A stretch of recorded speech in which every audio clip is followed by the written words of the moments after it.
In this generation of breakups, flings, cheatings, nakakatakot paniwalaan at parang hindi na normal na makatagpo ng pusong katulad ng sayo. Pero nakakatakot man to, aminin natin, na pag tayo na lang mag-isa, may mga oras na di natin naiiwasan na mapapaisip ka rin kahit pa ulit-ulit mong sinasabi na ayoko na. Sa umpisa lang naman kasi masaya.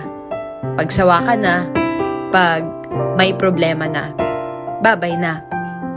Pero, alam mo, malawak nga pala ang mundo. At kung puro negatibo man ang nakikita mo, baka kailangan mong ibahin, hindi lang yung mga tao, kundi pati kung nasan ka. At baka sa ganon, makita mo yung sagot sa tanong na matagal nang bumabagabag sa'yo.